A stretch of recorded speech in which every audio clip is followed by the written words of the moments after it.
see something, a discovery that's caused an absolute sensation. One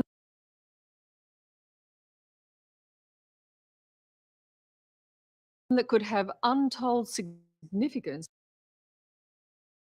for everyone. And not only that, it's a totally engrossing mystery story too. You're about to meet a family that shouldn't exist, a family like no other. They could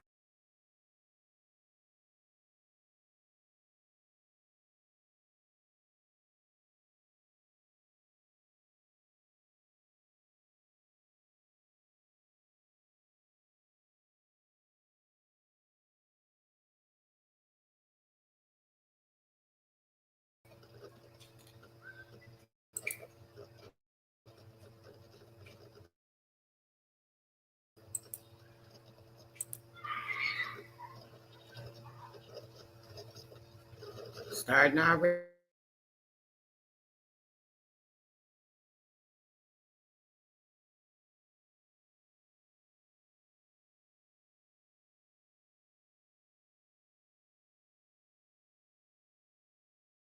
could be the missing link between man and ape, the holy grail scientists have sought for generations.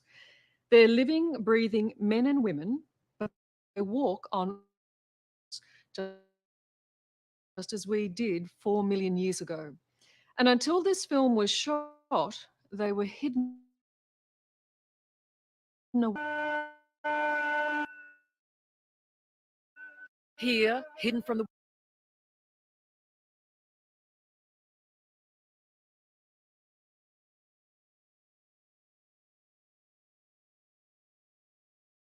and family, a rewrite the evolution textbooks. I was really fascinated, here are humans doing things that they're not meant to be doing. For the past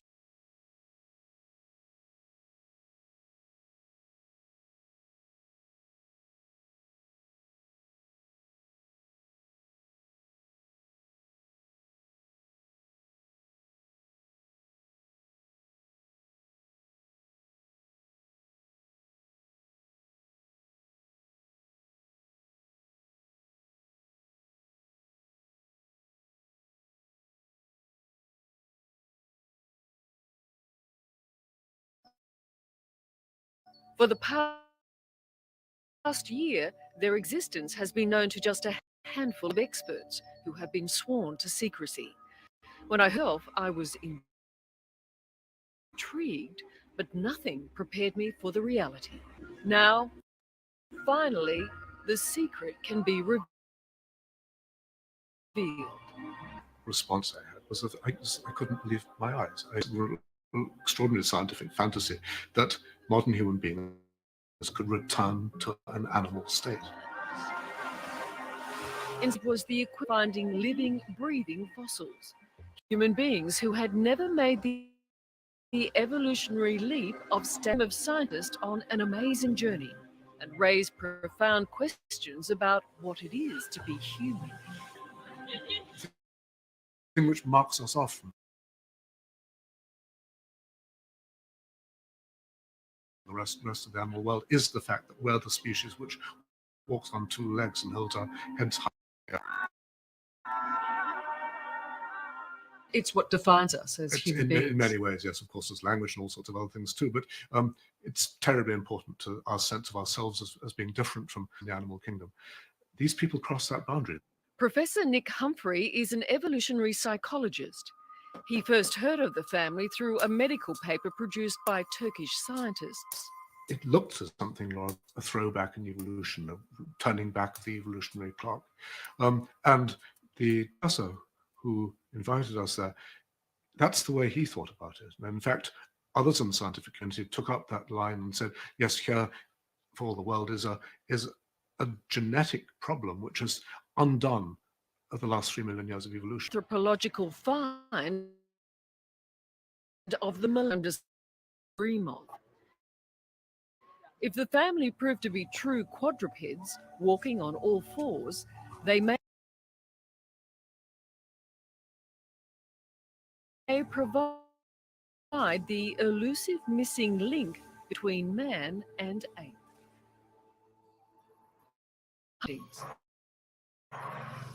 This is a very exciting moment for us. We don't know quite what we're going to expect from whether we'll really see quadrupedal humans. I don't know. It's never been reported in scientific literature. Rajit Ullas and his wife have an astounding 18 children. 12 were born healthy, but 6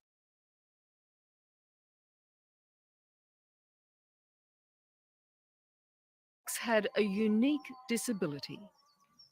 This is Gulen. He staggers, he's drunk, but he's not. There's something wrong with his balance, but he's still on 2 feet, not 4.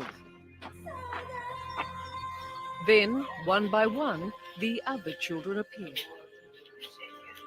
There are 4 girls and 1 young man. Has like this for 28 years. Very revealing for anthropologists, people who study early human. What these children have done is to reinvent or rediscover a form of locomotion which very likely does correspond pretty closely to the way our ancestors walked. The affected children are aged between 18 and 34. They all still live at home, cared for by their brothers and sisters and their parents, now in their 60s. No one of our eyes ever been described before.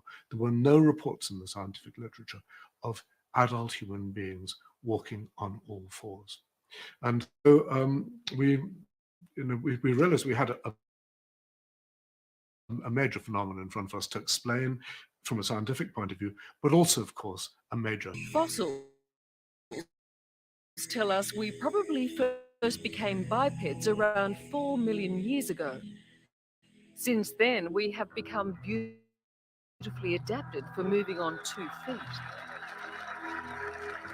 So why, for the first time in eons, are human beings again walking on 4? There was a certain amount of speed that Hussein can travel for kilometers like this. Hands is as thickened as it is on his feet. It's an action like that, is it? No, they don't push on them at all. They actually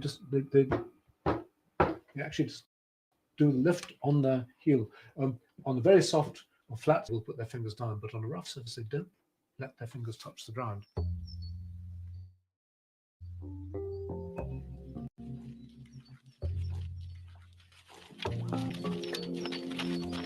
The Turkish scientist who first discovered them but evolved.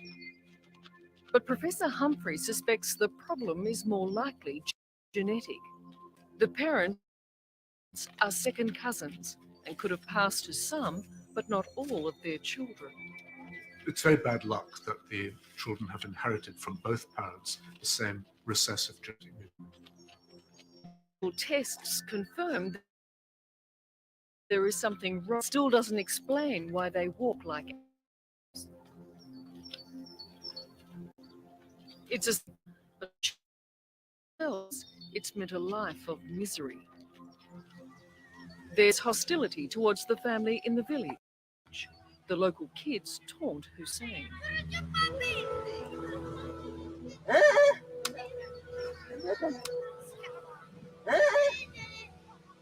They are being beaten up by the kids of the village, and they are not being accepted into the social. So they're outcasts. Yeah, They outcasts. are, yeah.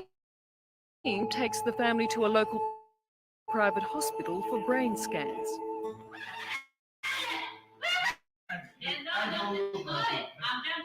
Results are examined back in Britain by anatomist Roger Keynes. This is Hussein's brain.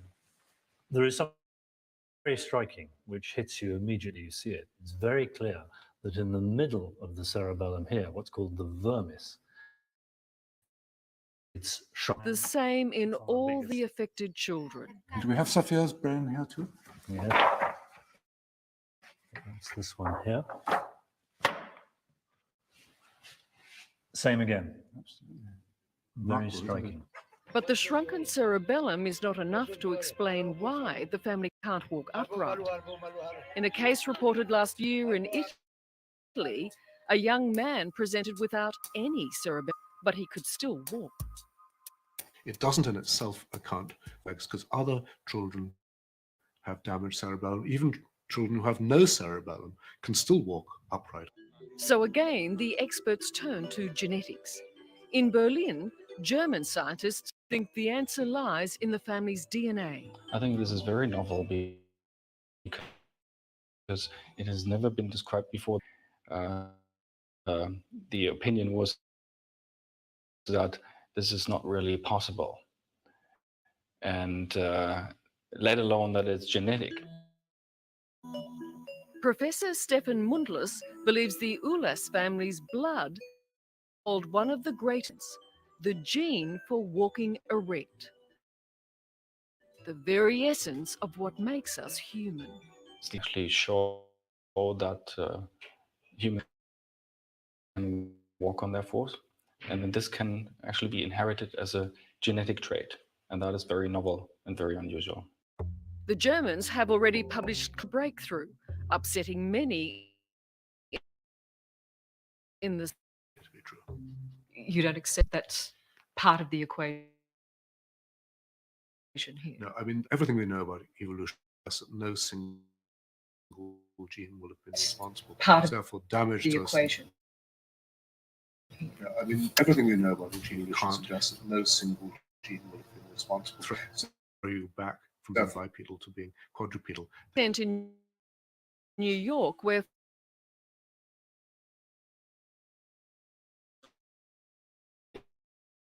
Most people. The quadruped.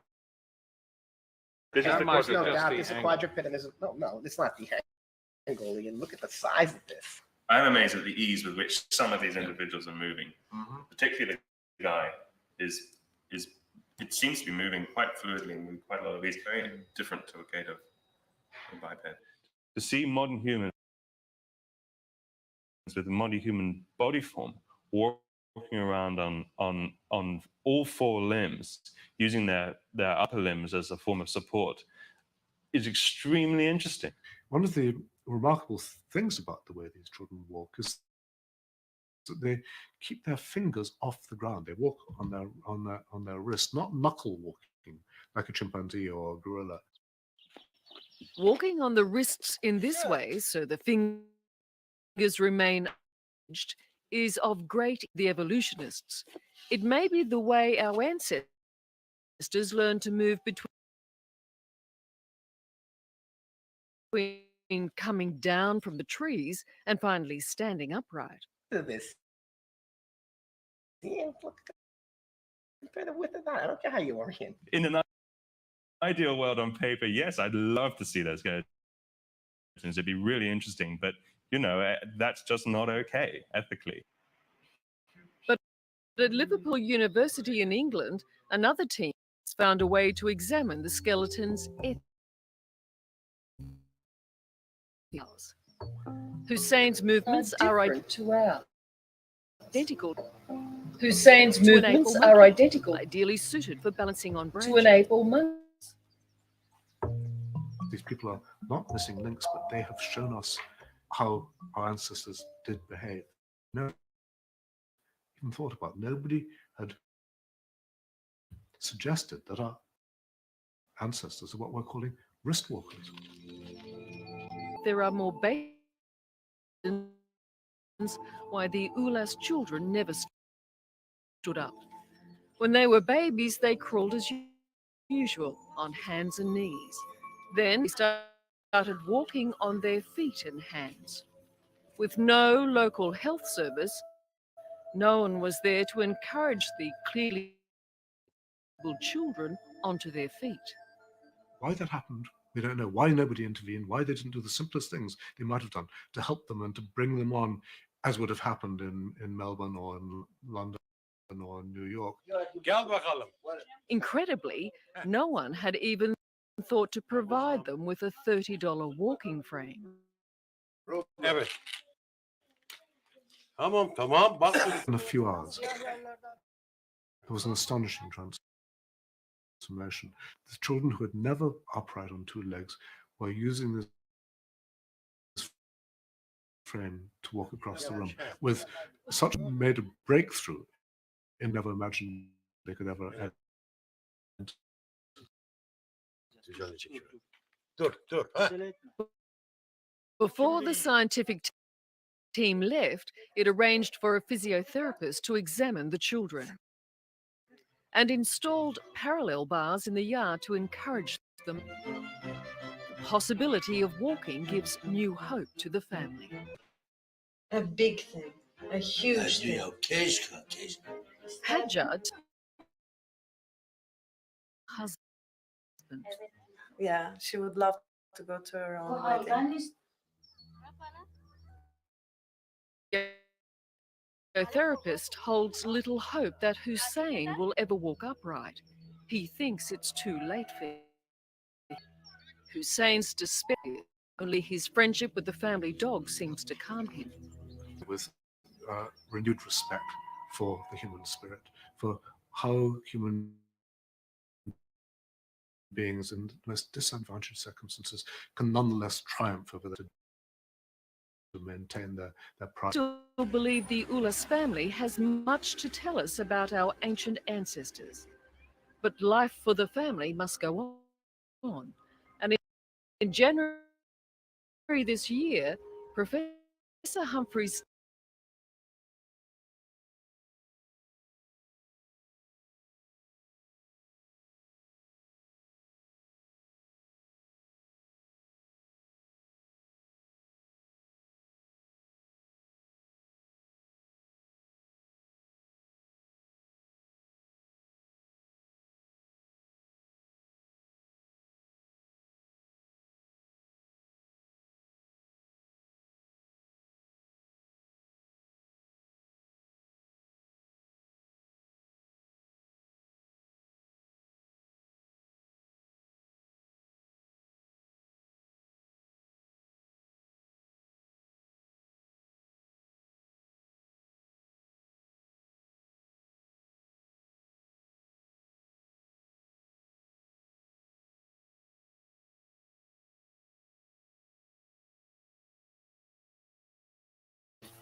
It's like I'm in the Truman Show right now, though.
So you're telling me that you're tall, huh? Well, wait until you meet the people in this top 10. All of them pushed the envelope of height and almost reached the top. Next. Number 10, Patrick Cotter O'Brien. The size of Patrick Cotter O'Brien took the 19 feet 1 inch tall, eclipsing everyone around him. This giant came from Cork County in Ireland, and even though his used it in his shows at the local circuses, having his new name, he claimed to be a descendant of legendary a personage in Irish history. But the performance came to an end since he died from the possible effects of gigantism. As there was no casket for him, 14 men took turns to his resting place. Patrick specified in his will that he had to be buried 12 feet deep with solid rock, so exhumation of his body for scientific purposes couldn't be done. Number 9, a draw. Everything's bigger in the United States, and there's no doubt that the men in this number have proved it. Bernard Coyne came from this country, where he was born in Iowa in 1897 and was 8 feet 2 inches tall. He was the tallest person who suffered from Marfan syndrome, which affects the body's connective tissue. Many people with disproportional and long limbs. Coyne died in 1921 and was buried in a specially made coffin.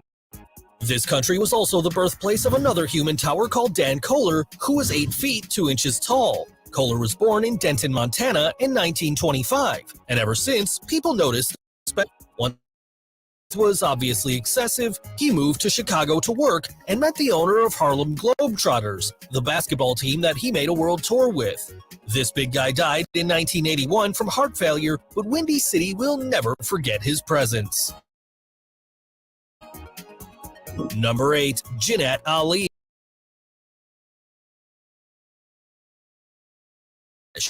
And one of them is Jeanette Ali, who was the tallest man in that country. Jeanette Ali was 8 feet 2.03 inches tall, and oddly enough, at the age of 23, he didn't stop getting bigger, so he had to eat 2.2 pounds of food to maintain the necessary muscular mass and weight to survive. He was diagnosed with acromegaly, which sort of hormone in the pituitary gland, so he grew disproportionately since childhood. Doctors advised Ali he had a brain tumor, and this information was devastating to Nash figure. April 2020 from complications of this tumor. Number 7. Sultan Kosten. Even though Sultan Kosten is not the tallest man ever, 2000 records recognized his height, so he became the world's tallest living man, as he was 8 feet 2.82 inches tall. He's that tall with the gland.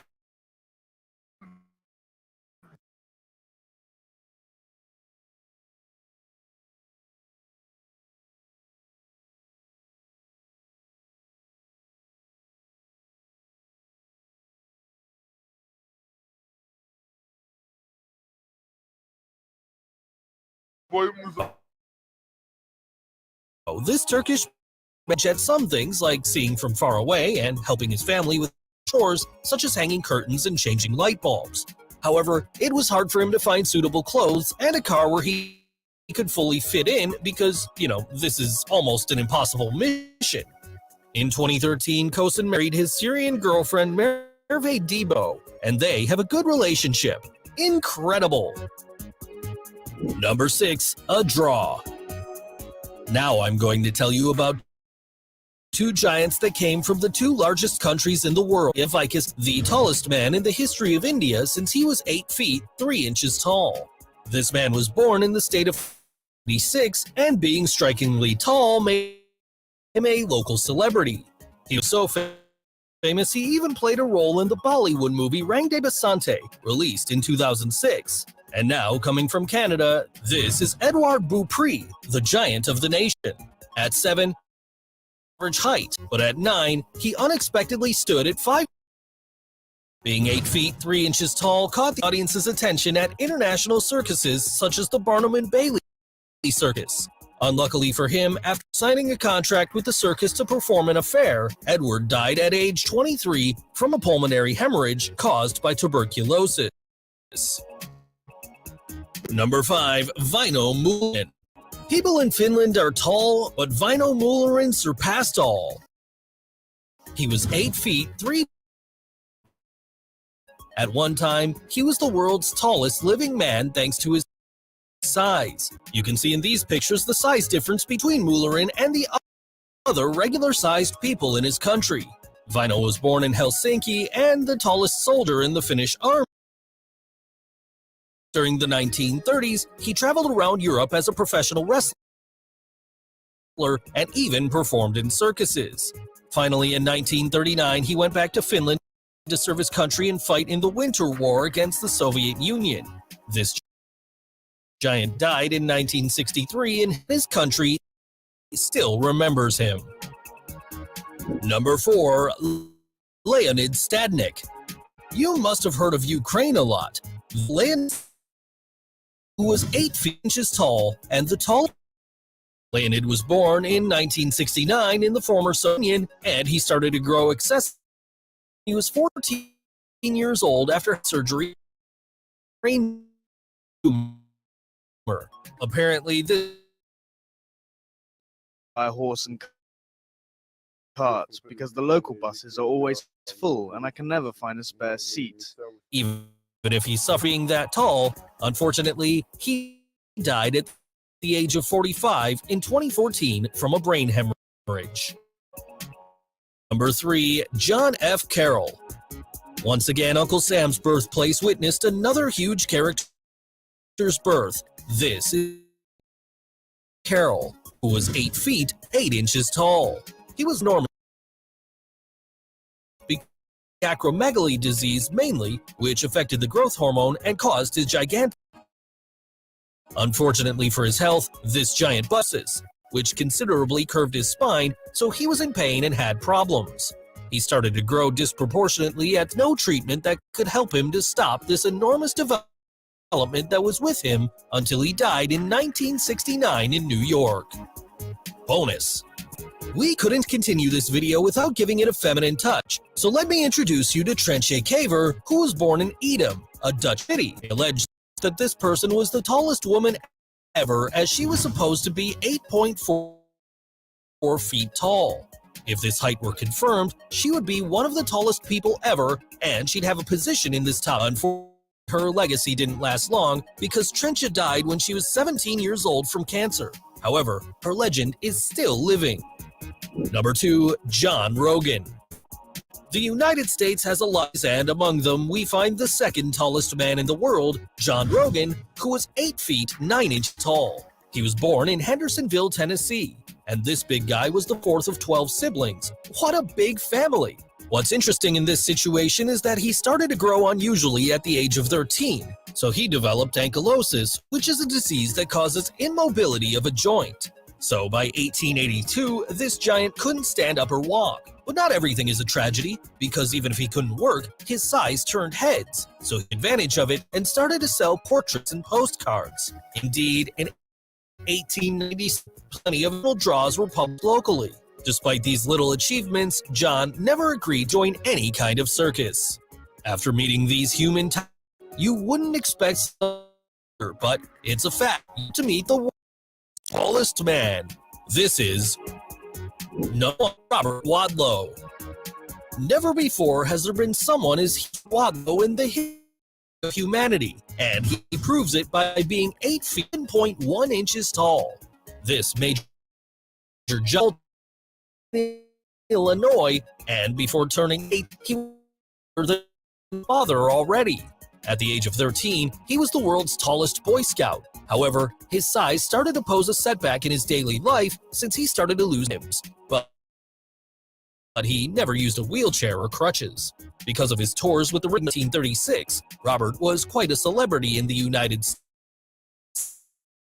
Unfortunately, his stardom came to an end when he took part in a festival and his ankle got hurt, so he got a blister that caused an infection.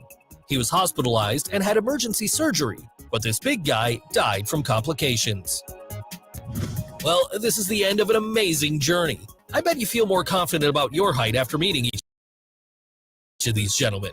Which one surprised you the most? Let me know in the comments. And don't forget to subscribe for more videos by hitting the notification bell. Awesome videos. You'll be fascinated by them.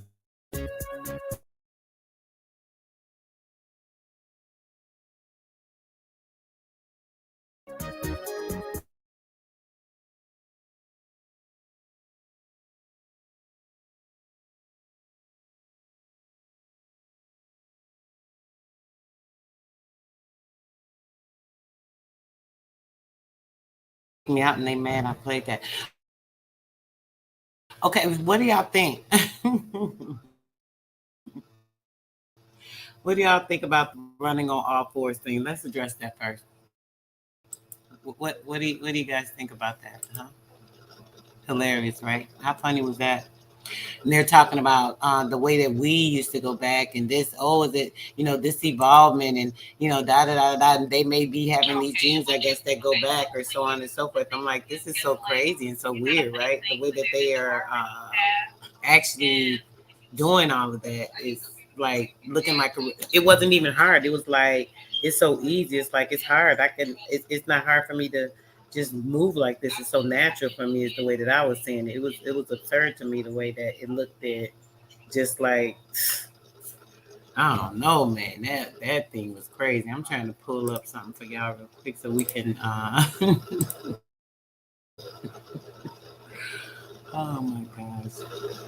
What's going on? We got a private meeting, guys. I scheduled something with Meech. It's gonna be private where we can ask questions. It is going to be a donation. If you're interested, hit my email. I'm going to have to cash app him once he has confirmed to me that you have app him. He calls it the love donation. Once you guys cash app the love donation to him, he will send me the email or the phone number to text the person the link. And then you guys will be able to go right to the link and we'll have a private meeting and be able to go over everything that you want to ask. Depending on how many people are available to join is how long he'll be on, because he does like a 12 hours. So he will be tired. He's still going to still come in. I got him to agree to that. So we'll do it next week, Wednesday at 8 o'clock. If you are able to, become a part of that or want to be a part of that, let me know so I can get you guys the Cash App. Once you send him the information, I can confirm and send you your link. And that's how we're going to do that. So just so you guys know, okay, anybody that's interested, I'm not getting anything, out of this. This is for his time. We will be paying for the man's time. Y'all know he did a free session for us that was like outstanding. He didn't even get a Cash App, but he got something for me. But he didn't even get a Cash App. So, I know sometimes people have to make sure that they're getting paid for their time, especially when it's worth it. So, whoever is interested, it's going to be $100, I believe, for a couple of hours to ask whatever it is that we want to ask. Just that simple. The first So, Americans' Declaration of Reclamation of our play our Identity favorite and thing Natural right here. Rights.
descendants in the U.S. believe that the original or Aborigine people misclassified as Black were all the first Americans' Declaration of Reclamation of Our Identity and Natural Rights.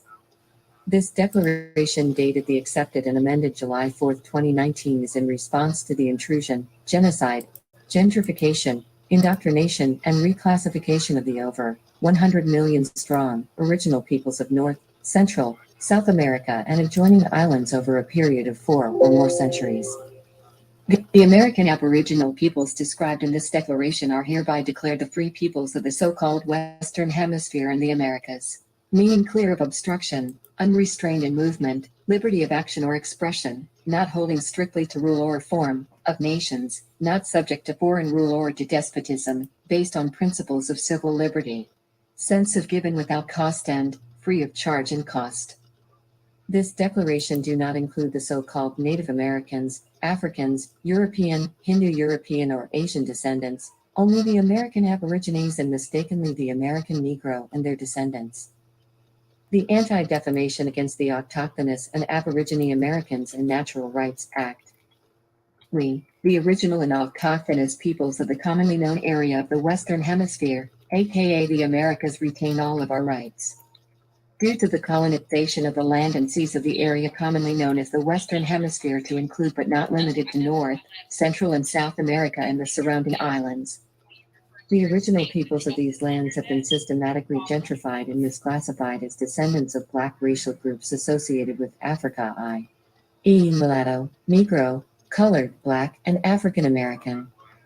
There have been countless wars, crimes and other atrocities committed against our people that need to be redressed and corrected by the U.S. governing body, including but not limited to identity correction, land appropriation that is held in trust, travel rights and the return of artifacts and the right to self-govern.